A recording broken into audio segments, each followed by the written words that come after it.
Hey, happy Hindi birthday. naman yung may galit ka na pagkapit na. Yung tamang ano lang na makakapayos ng attention. Happy birthday. Ay, ano ba yan? Alam ganyan tayo. Okay. Kasi oo, kailangan mo malaman yung consciousness ng pasyente. Sabihin natin wala. Ngayon ay inisip na na hindi siya may fracture. Walang fracture.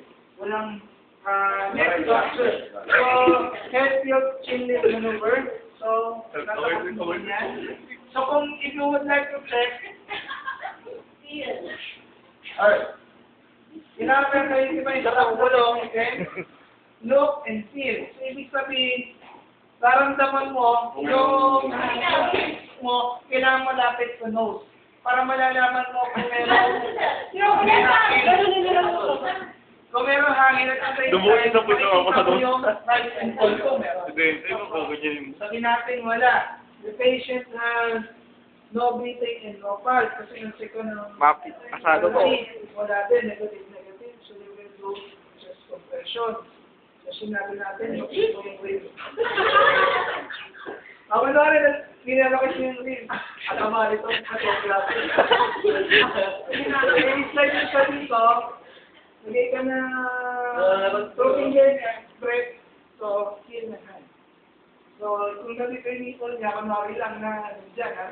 So, nasa-center. So, dapat, kung sabihin natin nakalagay siya sa flat on bed, so pwede kang mag-heal down. Pwede kang mag-heal down. Hindi na ako mag-compress, ha? So, dapat, straight yung